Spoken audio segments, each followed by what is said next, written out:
The smell of beeswax and tallow filled Juniper Barrett's nostrils as she poured the last of her precious wax into the final candle mold, her hands trembling not from the effort but from the knowledge that after 28 years of life, she was witnessing the end of everything her family had built in Granite, Montana territory, in this brutal year of 1883. The chandlery had been her father's dream, then her burden, and now it would become nothing more than a memory scattered like ash in the wind. Outside the shop's dusty windows, the sun was setting over the mountains, casting long shadows across the rutted Main Street where miners and cowboys and gamblers moved like ghosts through the twilight. Her father had died 3 months ago from pneumonia, leaving her with debts she could not pay and a business that had been failing since the bigger mercantile opened 2 streets over. Selling factory-made candles from back east at prices she could never match. Juniper straightened her spine and wiped her forehead with the back of her wrist, leaving a streak of white wax across her skin. She was a tall woman with dark hair she kept pinned severely back, and eyes the color of storm clouds that had seen too much disappointment to expect anything resembling hope. The candle mold before her represented the last of her supplies, the final product she would ever create in this space that smelled of her childhood, of winter nights when her father would let her stay up late and teach her the craft, explaining how different waxes burned at different rates, how to braid wicks just so, how to infuse the tallow with herbs to make the smoke less offensive. The door creaked open behind her, letting in a gust of cold October air that made the flames of her workspace candles dance and flicker. She did not turn around immediately, focused on getting the pour exactly right, not wanting to waste a single drop of this final batch. "We are closed," she said, her voice carrying the flatness of exhaustion. "Door was unlocked," came a male voice, deep and textured with an accent she could not quite place, something that suggested he had traveled far and seen much. "That does not mean we are open." Juniper finished her pour and set down the pot, finally turning to face her unwelcome visitor. The man standing in her doorway was unlike anyone she had seen in Granite before, and this town had seen its share of characters. He was tall, easily over 6 feet, with shoulders that filled the doorframe and a presence that seemed to command the very air around him. His hat was weather-beaten leather, his duster coat dusty from hard riding, and his face was all sharp angles and hard lines, with eyes that were startlingly blue beneath dark brows. A scar ran from his left temple down to his jaw, white against sun-bronzed skin. He could not have been much older than 30, but he carried himself with the wariness of someone who had lived several lifetimes' worth of trouble. "I need candles," he said simply, those blue eyes scanning her shop with an intensity that made her uncomfortable. "Good ones. Not the garbage they sell at the mercantile that burn out in an hour and smell like a rendering plant." Despite everything, despite her exhaustion and her grief and her imminent financial ruin, Juniper felt a small flutter of professional pride. "You can tell the difference." "I can tell the difference between someone who cares about their craft and someone who just wants to move product." He stepped further into the shop, his boots heavy on the wooden floor. "You are Juniper Barrett." "I am." She crossed her arms defensively. "How do you know my name?" "Asked around town. They said if I wanted real candles, the kind that burn clean and true, I should come here. They also said you were closing down." His gaze drifted to the final mold she had just filled. "That your last batch?" "It is." She saw no point in lying. "After these are sold, there will be no more. I am out of supplies and out of money to buy more." He moved closer, studying the rows of finished candles on her shelves with the careful attention of a man evaluating horseflesh or weaponry. He picked up a thick pillar candle, brought it to his nose, and inhaled deeply. Beeswax, pure, no tallow mixed in to cut costs, and is that lavender, a touch, from the plants I grow behind the shop. Juniper found herself watching him with growing curiosity. Cowboys and miners did not typically care about such details. Who are you? Name is Wyatt Carmichael. He set the candle down carefully and turned those unsettling blue eyes on her. I am new to Granite. Just bought the old Hendricks Ranch about 5 miles north of town. Place has been abandoned for 2 years, and it is going to take months of work to make it livable again. I need light to work by, good light and lots of it. Then you should go to the mercantile, Juniper said, though the words tasted bitter. They have plenty of inventory, and their prices are better than mine. Their prices are cheap because their product is cheap. Wyatt moved to another shelf, examining her tapers, her votives, her carefully crafted specialty candles that almost nobody in this rough mining town appreciated. I am not interested in cheap. I am interested in quality. How much for everything you have in stock? Juniper blinked. Everything? Every candle in this shop plus that last batch once it sets. He turned to face her fully, and something in his expression made her breath catch. Name your price. She did some quick mental calculations, tallying up the inventory that represented weeks of work, adding a fair price for the unbought candles in the mold. $200. Done. He did not even haggle, just reached into his coat and pulled out a leather wallet thick with bills. I will give you $250 if you deliver them yourself, and show me the best way to use them so they last longest. Juniper stared at the money he was counting out onto her work table, more cash than she had seen in months. It would not save her business, but it would pay off her father's debts and give her enough to start over somewhere, doing something else. The practical part of her brain told her to take the money, say yes, and be grateful.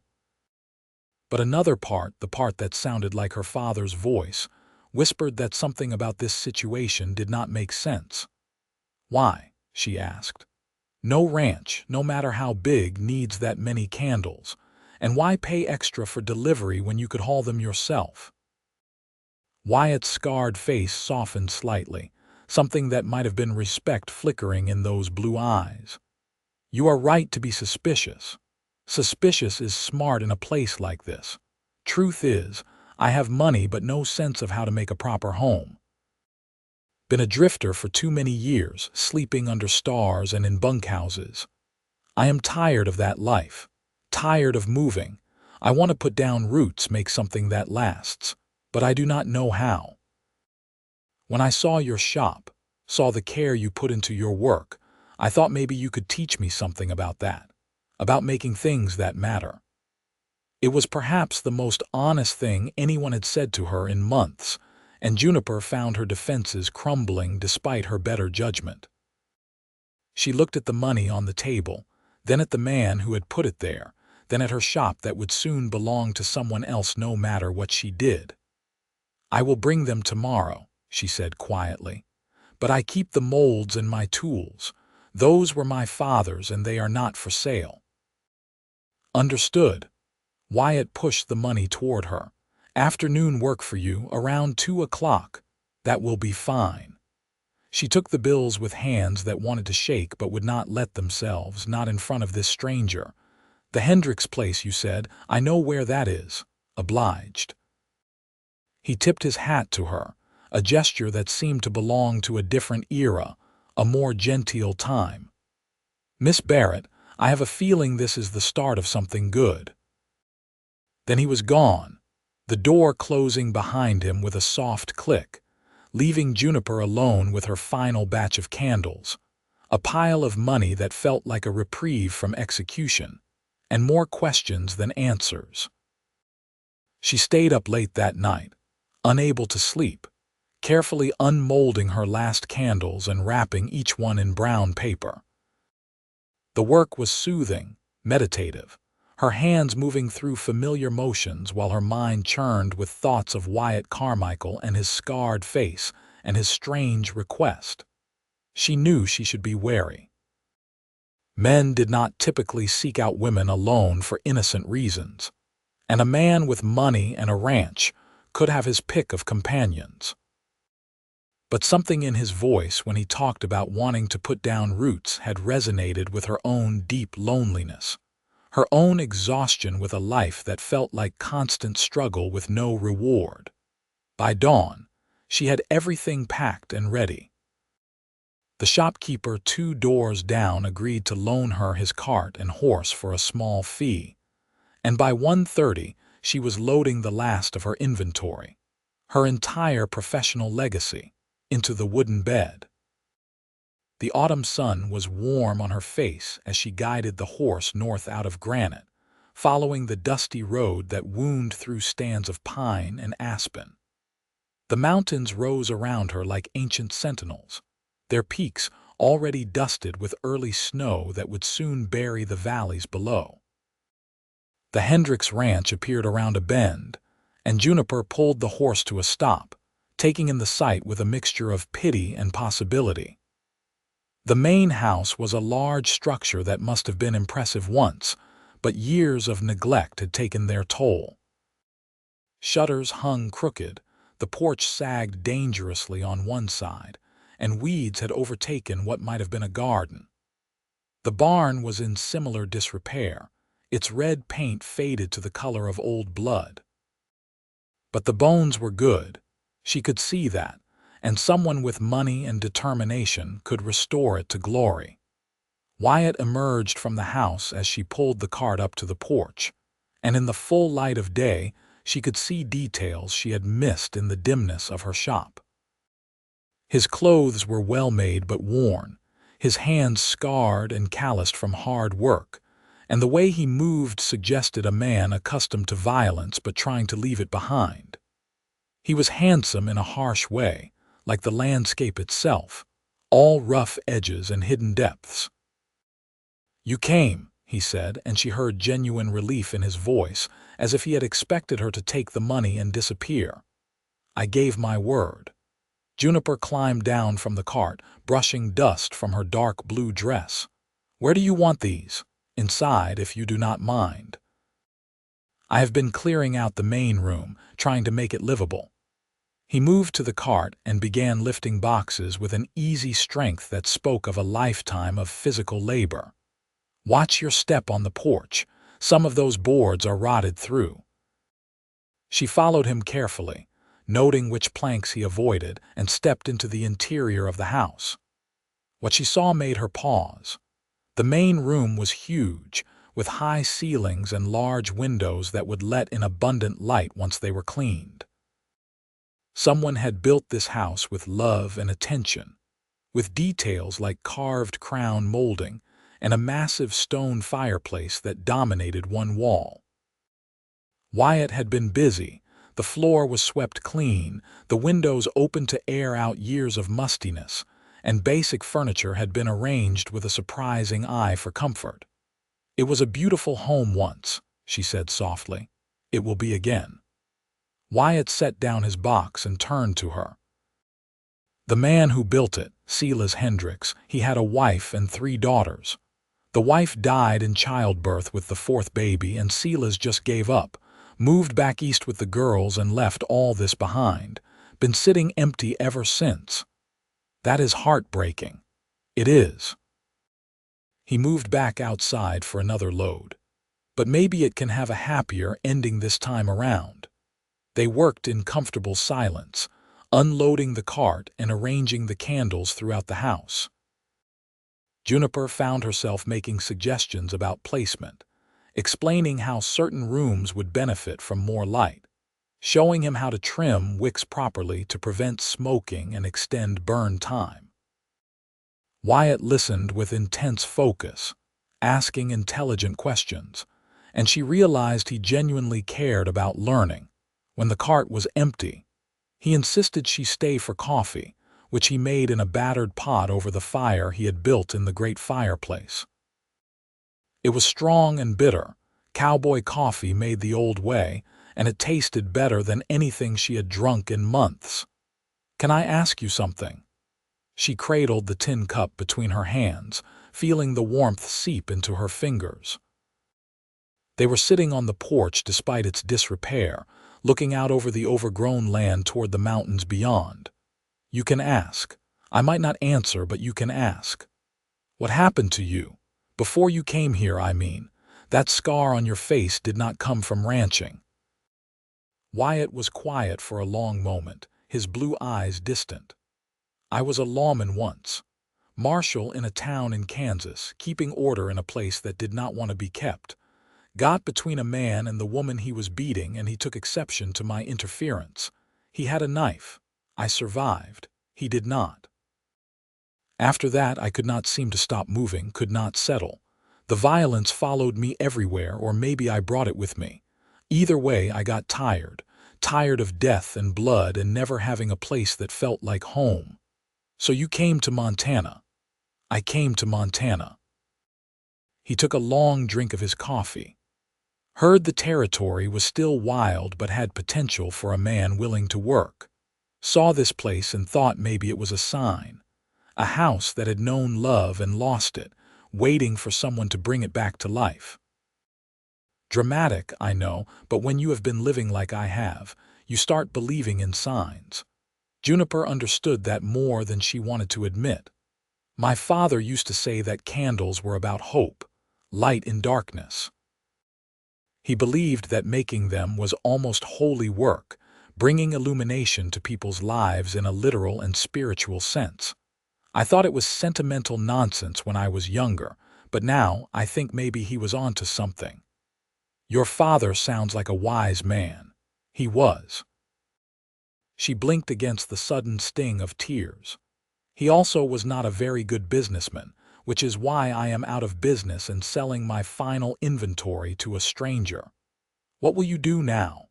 Wyatt turned to look at her, and the genuine concern in his expression surprised her. "After this?" "I do not know." It was the first time she had admitted that out loud. "Leave Granite, probably. Try to find work somewhere. Maybe I can get hired at a candle factory back east, though the thought of making cheap merchandise instead of real craft goods makes me feel ill." "Do not do that." The intensity in his voice made her meet his eyes. "Do not go work in some factory where nobody cares about quality or artistry. You have a gift, Miss Barrett. Would be a crime to waste it making garbage for people who will not appreciate it." "Having a gift does not pay the bills, Mr. Carmichael. I learned that the hard way. Wyatt. Call me Wyatt." He set down his coffee cup and leaned forward, his forearms resting on his knees. "And I have a proposition for you if you will hear me out." Juniper's stomach tightened with wariness.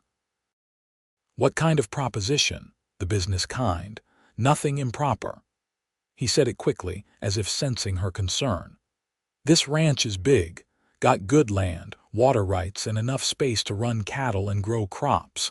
But I am just one man, and I do not know the first thing about making a real home. I need help, Miss Barrett, and I think you need a fresh start.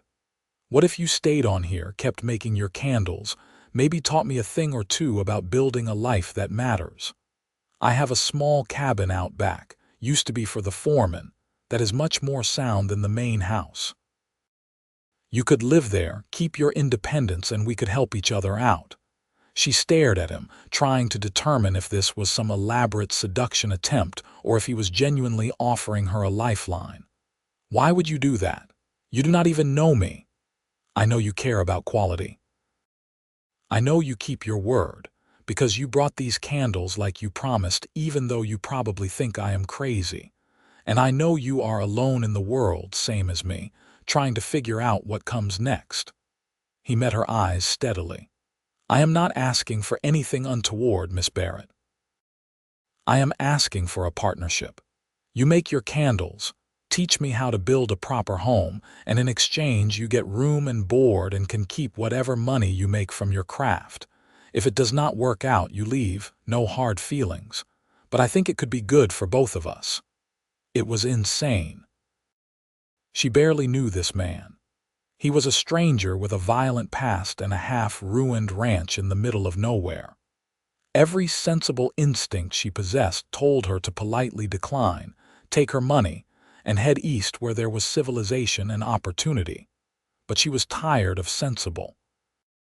Sensible had gotten her father into debt and left her with nothing but a pile of bills and a dying business. Sensible had kept her playing it safe her entire life, never taking risks, never reaching for anything beyond survival. And where had that gotten her? Nowhere. "I want to see the cabin first," she heard herself say. "And I keep my independence. I am not your housekeeper or your cook or anything else. I am a chandler who happens to live on your property and gives you advice sometimes. Those are the terms." A slow smile spread across Wyatt's scarred face, transforming it from harsh to almost handsome. "Those are excellent terms, Miss Barrett. Come on, let me show you the cabin." The foreman's cabin was small but sturdy, built of solid logs with a stone chimney and real glass in the windows. Inside was a single large room with a sleeping area, a small stove, and enough space for a work table. It was dusty and full of cobwebs, but the structure was sound and the roof did not leak. Juniper could already see how she would arrange her molds and tools, where she would store her supplies, how the north-facing window would provide perfect light for detail work. "I will need to go back to Granite and get my things," she said, still not quite believing she was agreeing to this. "And I will need money for supplies. Beeswax, tallow, wicks, dyes, herbs for scenting. Whatever you need." Wyatt stood in the doorway, that relieved smile still on his face. "There is a good mercantile in Helena about a day's ride. We can go together, make a proper supply run." "We?" She raised an eyebrow. "Well, I need supplies too. Tools, lumber, nails, seeds for spring planting. Makes sense to go together, split the wagon space." He had the grace to look slightly abashed. "Also, the road to Helena can be rough, bandits sometimes. Be safer with two." He had a point, though Juniper suspected he just wanted to make sure she did not bolt once she got away from the ranch. She could not blame him for that. She was not entirely sure herself that she would not come to her senses and keep riding once she reached Granite, but she did not. 3 days later, after settling her father's debts and closing up the chandlery for the final time, she found herself on a wagon seat next to Wyatt Carmichael, heading north toward Helena with a strange sense of stepping into a new life. The October air was crisp and cold, threatening snow, and the mountains blazed with autumn color. Wyatt drove the wagon with easy competence, pointing out landmarks and telling her stories about the area with the careful politeness of someone trying to make a good impression. They reached Helena by evening, and Wyatt insisted on getting 2 rooms at the boarding house, separate floors, making good on his promise that this arrangement was purely business. Juniper appreciated that more than she could say.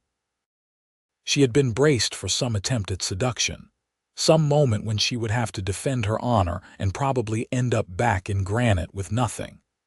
But Wyatt was unfailingly respectful, treating her like a business partner rather than a conquest. The next day they split up to handle their respective errands. Juniper found a supplier who sold high-quality chandlery materials and spent several happy hours selecting the best beeswax, the finest wicks, and a variety of herbs and essential oils for scenting. It felt luxurious to choose based on quality rather than price, to fill her list without constantly calculating costs. Wyatt had given her a generous budget and told her to get whatever she needed to make her best work. She was arranging to have her purchases delivered to the wagon when she spotted Wyatt across the street, loading lumber and hardware. He moved with the efficiency of someone who had done this 1,000 times, but she noticed something else too. The way people gave him a wide berth.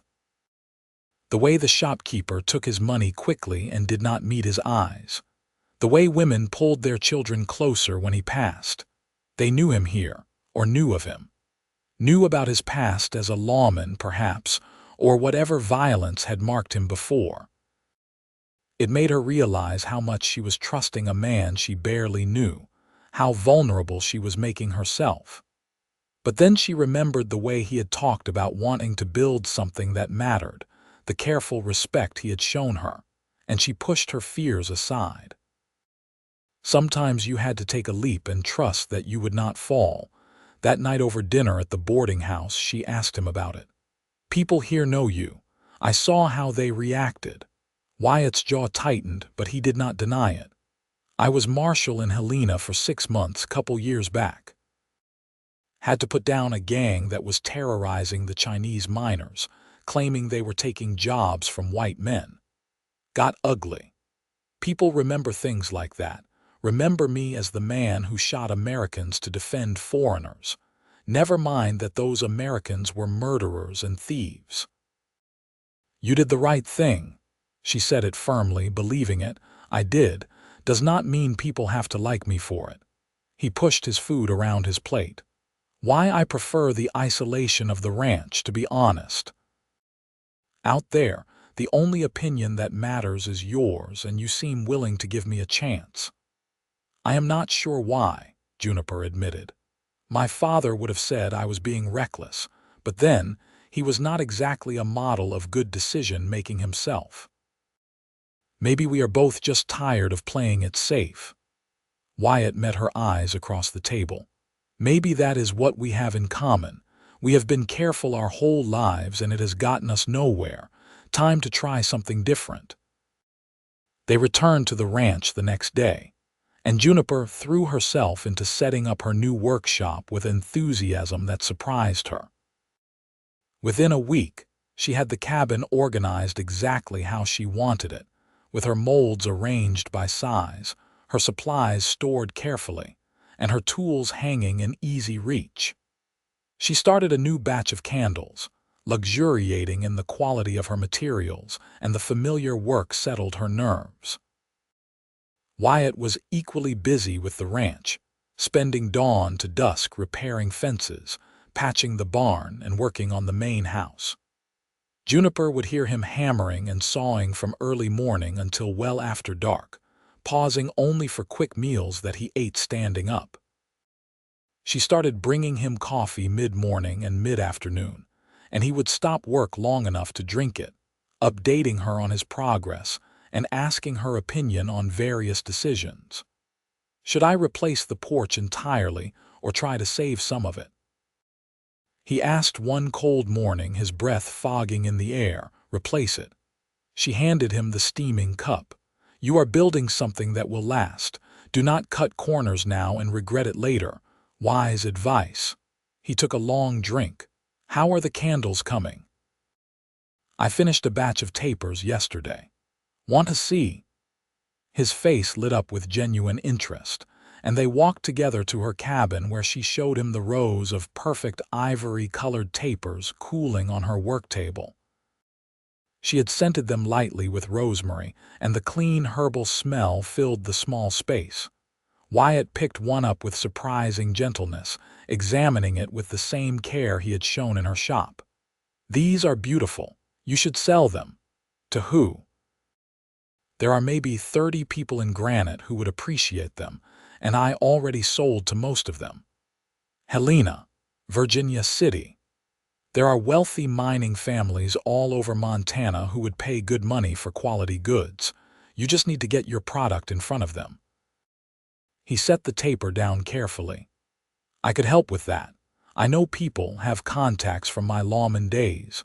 Good people who owe me favors.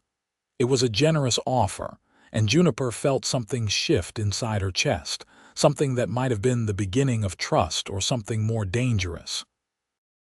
Why are you helping me? Because I like seeing someone care about their work the way you do. He said it simply, without artifice. And because I made you a promise that this arrangement would benefit both of us, I intend to keep that promise. As October gave way to November, they fell into an easy routine. Juniper made her candles, filling her cabin with light and sweet smells.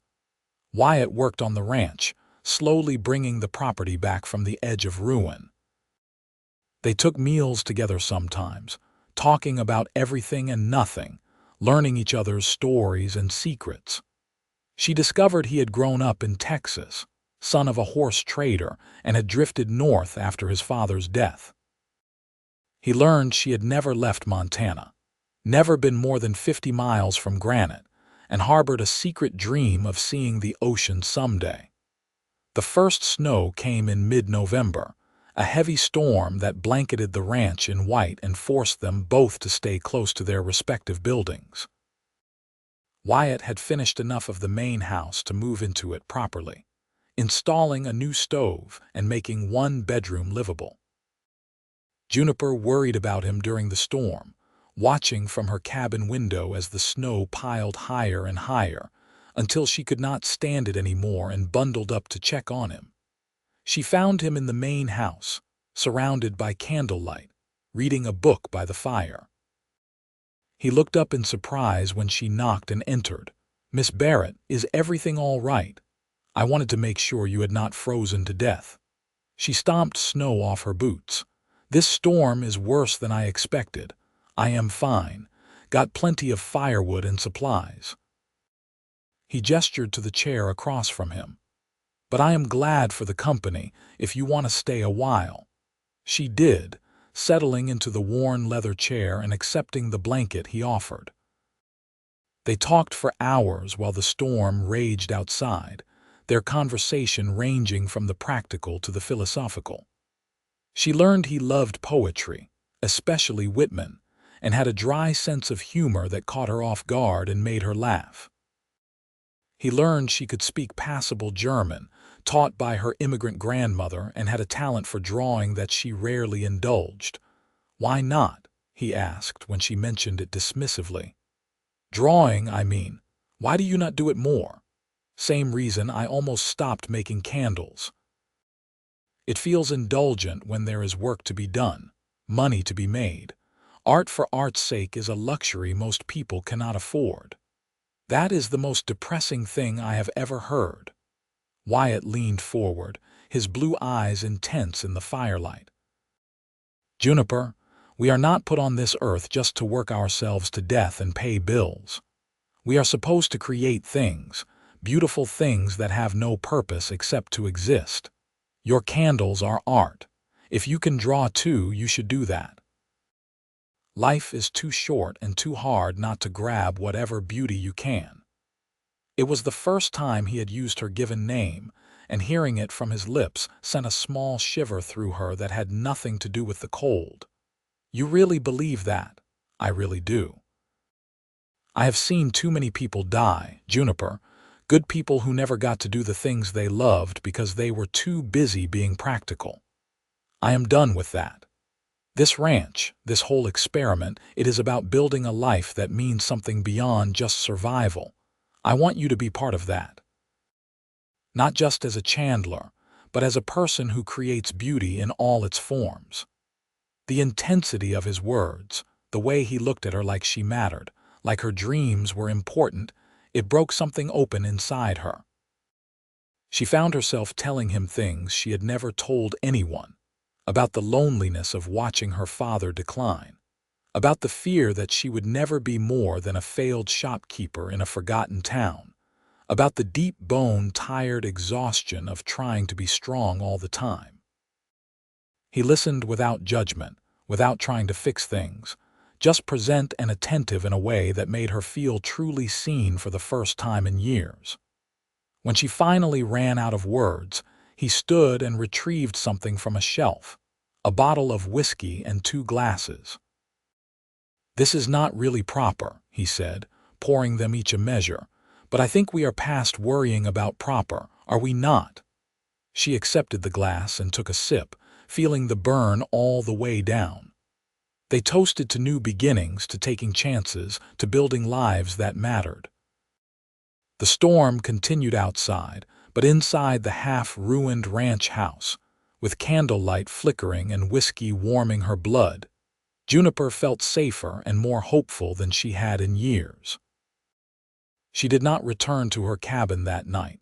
not because anything improper happened, but because the storm was too fierce and Wyatt insisted she take the bedroom while he slept by the fire. She protested, but he would not hear otherwise, and eventually she gave in, too exhausted and too warm with whiskey to argue properly. She fell asleep in a real bed for the first time since leaving Granite, wrapped in blankets that smelled like wood smoke and pine, and dreamed of oceans she had never seen. When she woke, late morning light was streaming through the window, and she could smell coffee brewing. She emerged from the bedroom to find Wyatt had already been up for hours, judging by the breakfast he had prepared and the paths he had shoveled through the snow. "Morning," he said, looking slightly awkward. "I made eggs." "Well, I attempted eggs. They are probably terrible, but they are hot." They were not terrible. They were actually quite good, and Juniper told him so, earning a pleased smile that made him look years younger. They ate together in comfortable silence, and she realized something important had shifted between them. They were not just business partners anymore, not just two lonely people sharing space. They were becoming friends, maybe more, and the realization terrified and thrilled her in equal measure. December arrived with more snow and bitter cold, but the ranch slowly continued its transformation. Wyatt finished the porch, replaced the worst of the shutters, and started on the upstairs bedrooms. Juniper made batch after batch of candles, experimenting with new scents and colors, and Wyatt made good on his promise to help her sell them. He rode to Helena twice, returning with orders from mining families and merchants who were delighted to finally have access to quality chandlery goods. Money started coming in, more than Juniper had made even in the best days of her Granite shop. She tried to give half to Wyatt to contribute to the ranch expenses, but he refused. "Our deal was you keep what you make. I am not about to take your earnings." He was firm about it, brooking no argument. "Save it, Juniper. Build yourself a nest egg so you never have to worry about ending up in debt again. You are too generous. I am practical. If you feel secure, you will stay, and I want you to stay." He said it plainly, meeting her eyes. "This place, it is coming alive again, and it is because of you. Because you care about making beautiful things, because you push me to do better work, because you are here. I do not want that to end." The honesty of it took her breath away. "I do not want it to end either." Christmas approached, and Juniper suggested they should mark it somehow, do something to celebrate. Wyatt agreed, though he admitted he had not properly celebrated Christmas in years. They decided to exchange gifts, nothing expensive, just small tokens of appreciation. On Christmas Eve, they shared a meal in the main house, which Wyatt had decorated with pine boughs and holly. Juniper contributed candles, dozens of them, placed throughout the room until the whole space glowed with warm light. It was magical, transformative, turning the half-renovated ranch house into something from a fairy tale. "Your gift first," Wyatt said, after they had finished eating. He retrieved a package wrapped in brown paper and handed it to her with a nervousness she found endearing. Inside was a beautiful wooden box, clearly handmade, with her initials carved into the lid. The interior was divided into compartments, perfect for storing her chandlery supplies. "You made this." She ran her fingers over the smooth wood, admiring the craftsmanship. "I did. Worked on it at night after you had gone to your cabin. I am not much of a woodworker, but I tried my best." He looked uncertain. "Do you like it?" "I love it." And she did, more than she could express. The fact that he had spent his limited free time making something for her, something personal and thoughtful, meant more than any expensive gift could have. "Thank you, Wyatt, truly." "Your turn." He nodded at the package she had hidden beside her chair. She handed it over, suddenly nervous.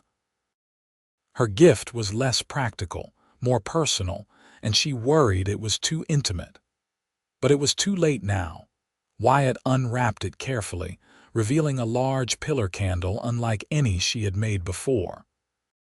She had poured it in layers, creating a landscape effect with different shades of wax, blues and purples and whites that suggested mountains at sunset. Embedded in the wax was a tiny compass, one she had bought in Helena and carefully placed during the pour. "So you always know which direction is home," she explained softly. "No matter where you wander."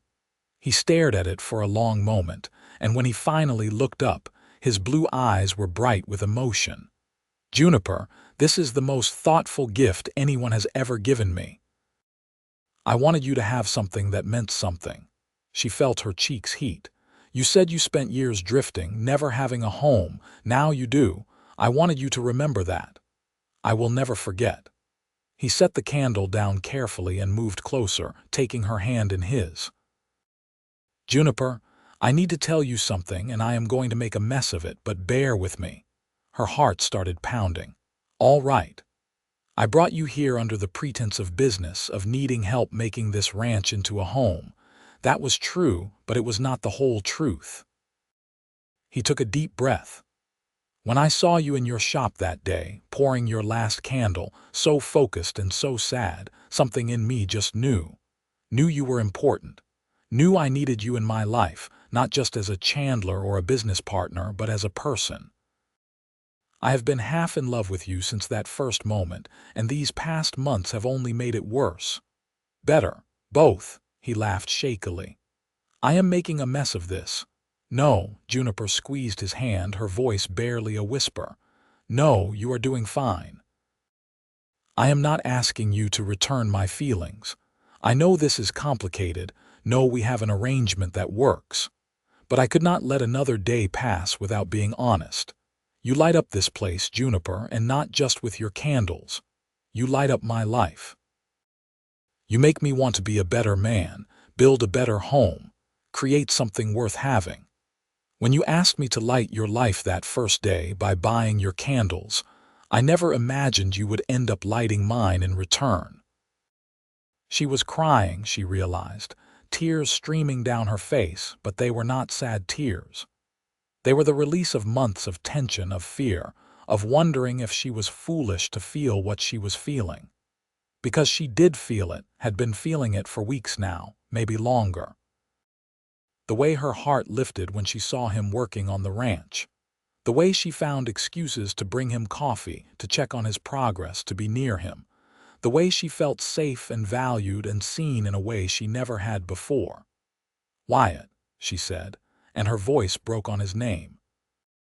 "I did not ask you to light my life that first day, but I think I have been asking ever since in 100 small ways, and you have. You have lit it up in ways I did not know were possible. I do not know when it happened, but somewhere between delivering those candles and now, I fell in love with you too." The smile that spread across his scarred face was like sunrise, brilliant and transformative. He raised his free hand to her cheek, wiping away her tears with his thumb. "Can I kiss you, Juniper Barrett?" "I wish you would, Wyatt Carmichael." He kissed her softly, tentatively, like she was something precious that might break. She kissed him back with equal care, tasting whiskey and hope and the promise of a future she had not dared to imagine. When they finally pulled apart, both breathing hard, he rested his forehead against hers. "This changes things," he said. "Our arrangement, I mean. I do not want you living in that cabin anymore, keeping separate like we are just business partners.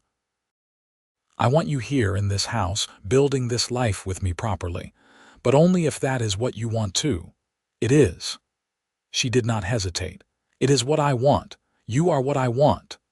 They spent the rest of Christmas Eve talking, planning, dreaming out loud about the future they would build together.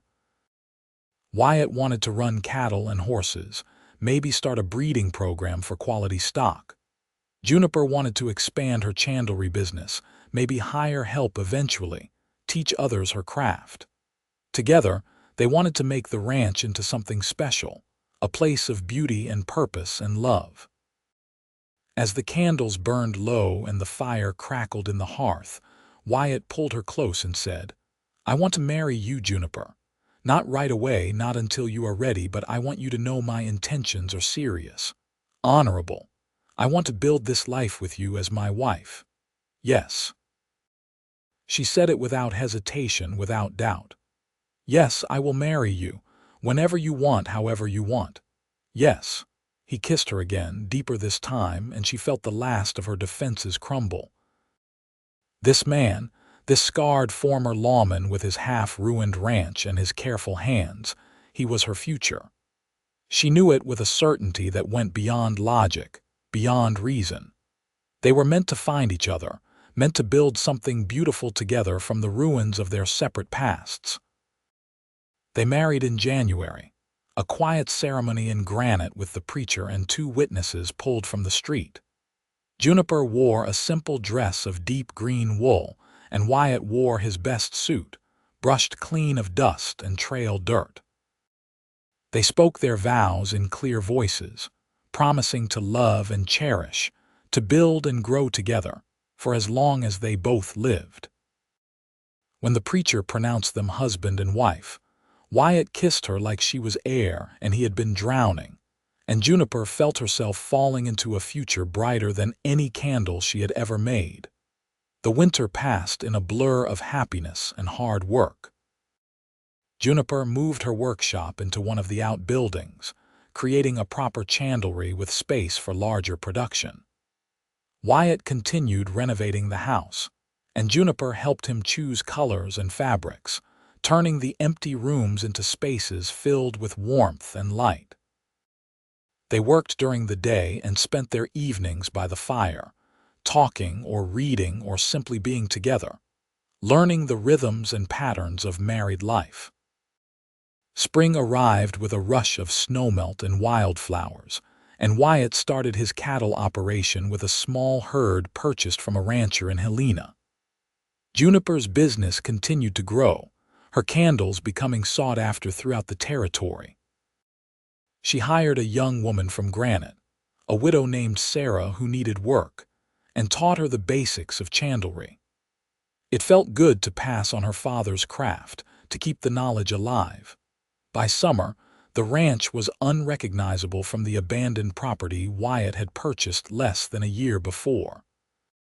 The house gleamed with fresh paint, the gardens bloomed with vegetables and herbs, the barn housed healthy livestock, and the whole property hummed with purposeful activity. They had built something real, something lasting, and it filled Juniper with pride every time she looked at it. One evening in late June, they sat together on the newly rebuilt porch, watching the sun set over the mountains.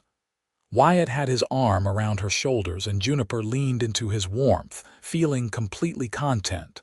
"I have been thinking," she said softly, "about the future." "What about it?"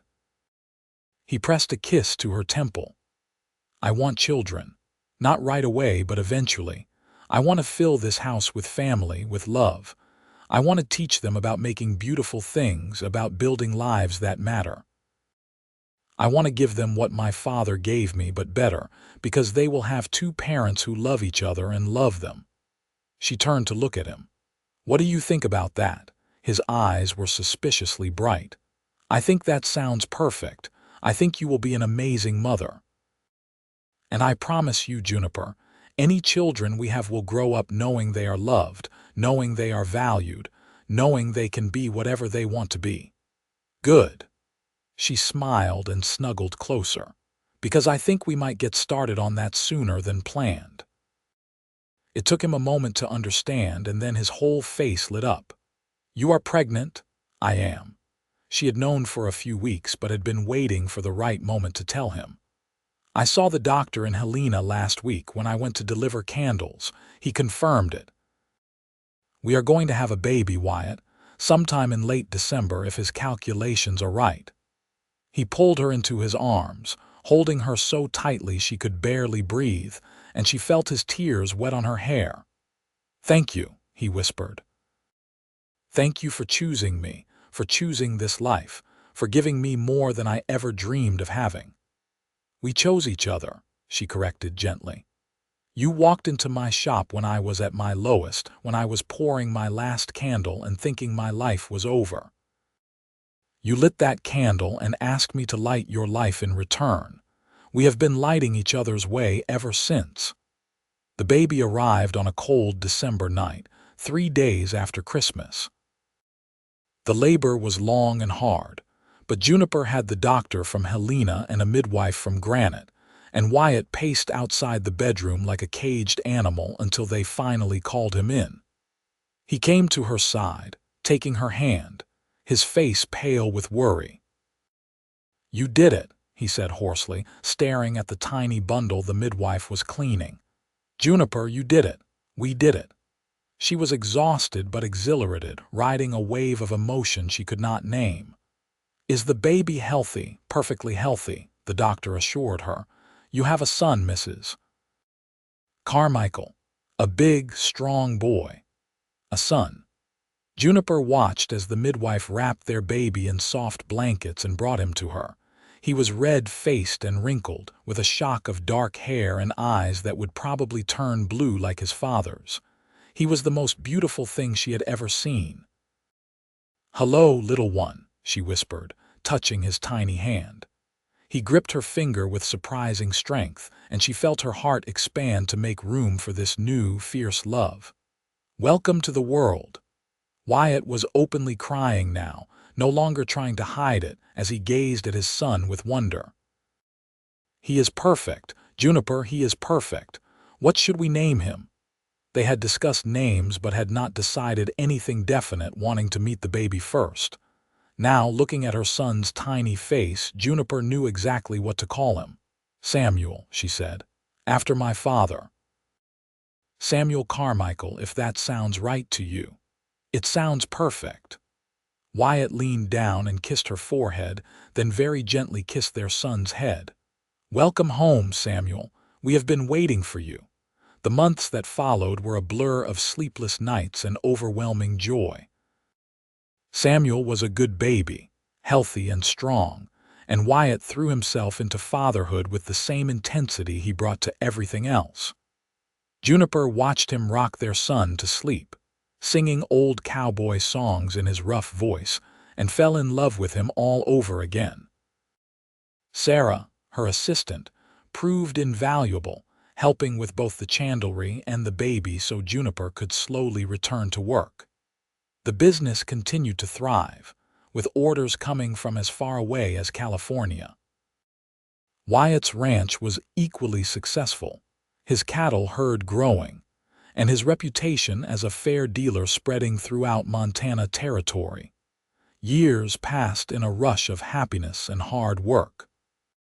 Samuel grew into a bright, curious boy who loved both the ranch and the chandlery, spending time with his father learning about livestock and with his mother learning about craft.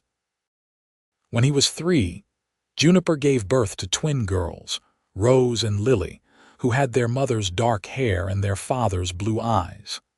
The house that had once been empty and silent now rang with children's laughter, with the sounds of family.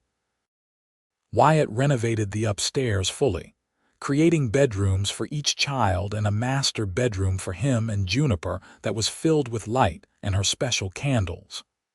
The ranch prospered, becoming one of the most successful operations in the region, known for quality livestock and ethical practices. Juniper's chandlery grew into a small factory, employing a dozen women from Granite and the surrounding area, all trained in her father's methods. On their 10th wedding anniversary, Wyatt surprised her with a trip. He had been planning it for months, arranging for Sarah and her husband to watch the children and the ranch, saving money from his cattle sales. They traveled by train, something Juniper had never experienced, heading west toward the coast. "Where are we going?" she asked, though she had started to suspect. "You said once you wanted to see the ocean," Wyatt reminded her. "I never forgot." "So we are going to California, to San Francisco, and you are going to see the Pacific Ocean and eat fancy food and stay in a real hotel, and remember what it is like to be just you and me. before we were parents and business owners and all the rest of it. She cried, of course, because it was the most thoughtful thing anyone had ever done for her. The trip was magical, a week of freedom and romance, of walking hand in hand along the beach and watching the sun set over water that stretched to the horizon. Wyatt had been right. They needed this time to reconnect, to remember who they were beyond their roles and responsibilities. On the last night of their trip, standing on the beach with the waves crashing around their feet, Juniper turned to her husband and said, "Thank you for everything. For finding me, for believing in me, for building this beautiful life with me. I was pouring my last candle when you walked into my shop, thinking everything was ending. You showed me it was all just beginning." Wyatt pulled her close, his scarred face soft with love. "You were the one who showed me, Juniper. I was just a drifter with money and a broken-down ranch, no idea how to make a real home. You taught me that. You lit my life in ways I did not know were possible. Every candle you make, it is like a reminder of that first day when you were at your lowest and still had the grace to keep creating beauty. You inspire me every single day." They kissed as the sun set over the Pacific. Two people who had found each other at exactly the right moment, who had built something beautiful from nothing, who had lit each other's way through darkness and into light. When they returned home, their children rushed to greet them, and the house felt more alive than ever. Samuel, now 10, had helped manage the ranch in his father's absence and was bursting with stories. The twins, 7 years old and inseparable, had made special candles with Sarah's help to welcome their parents home. The house smelled like beeswax and wildflowers and home, and Juniper felt her heart swell with gratitude for everything they had built. More years passed. Samuel grew into a handsome young man with his father's strength and his mother's artistic eye. He went to college in Helena to study veterinary medicine, with plans to return and help run the ranch. The twins developed their own interests, Rose showing talent for business and numbers, while Lily inherited her mother's gift for creating beautiful things. When Juniper turned 50, Wyatt threw her a party that brought together everyone they had touched over the years. The ranch was filled with employees, friends, business associates, the women she had trained in chandlery, the families Wyatt had helped with his fair practices and generous spirit. Looking around at the crowd, at the beautiful property, at her grown children and her silver-haired husband who still made her heart race, Juniper marveled at the distance they had traveled. "What are you thinking about?"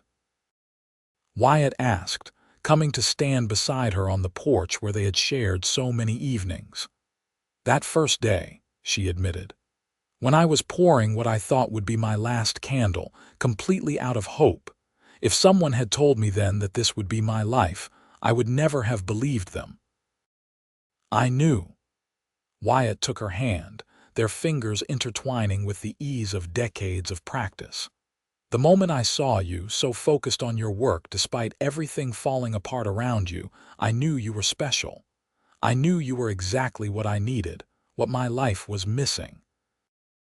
I just had to convince you to take a chance on a scarred drifter with a half-ruined ranch. Best chance I ever took." She leaned into him, watching the sun set over mountains that had witnessed their entire journey. "You asked me to light your life, Wyatt Carmichael. I hope I have." "Every single day," he assured her, pressing a kiss to her silver-threaded hair. "Every single day you light up my world, and I will spend the rest of my life making sure yours stays bright."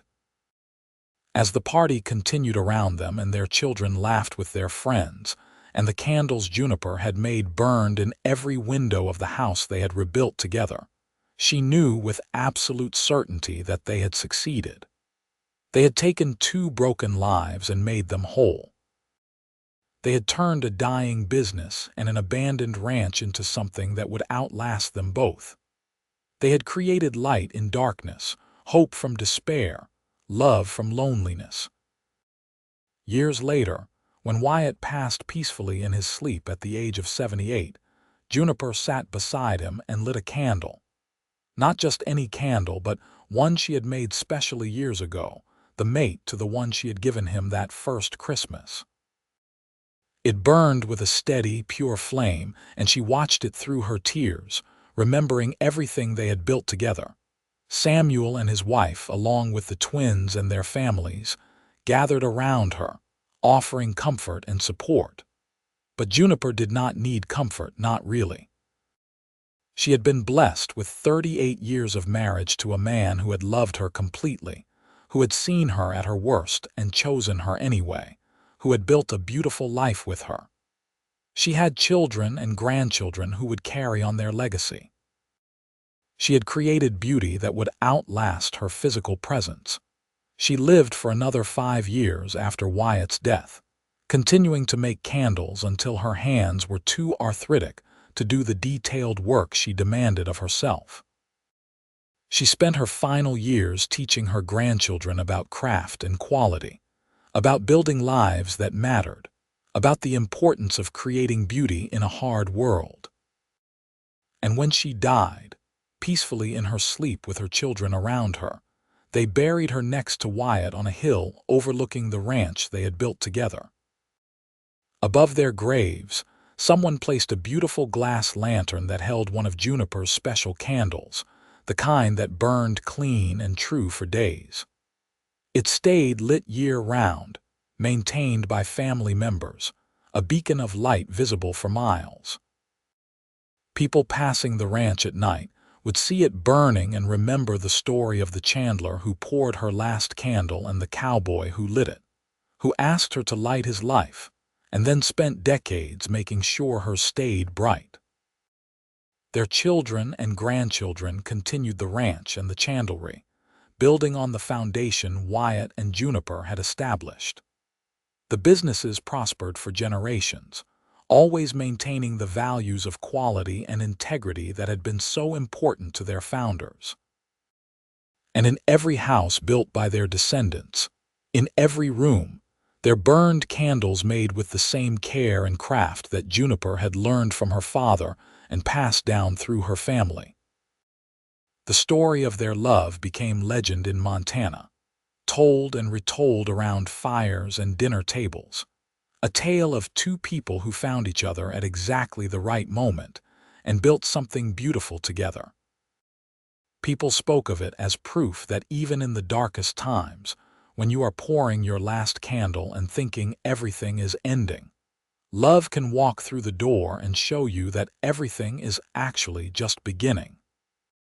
And high on the hill above the ranch, the lantern continued to burn, an eternal flame of remembrance and hope, proving that some lights never truly go out. They just pass from hand to hand, generation to generation, illuminating the darkness and showing the way home for everyone who has ever felt lost, alone, or out of hope. Wyatt and Juniper's light burned on, long after they were gone, a testament to the power of love, craft, and the simple act of choosing to build something beautiful in a hard world.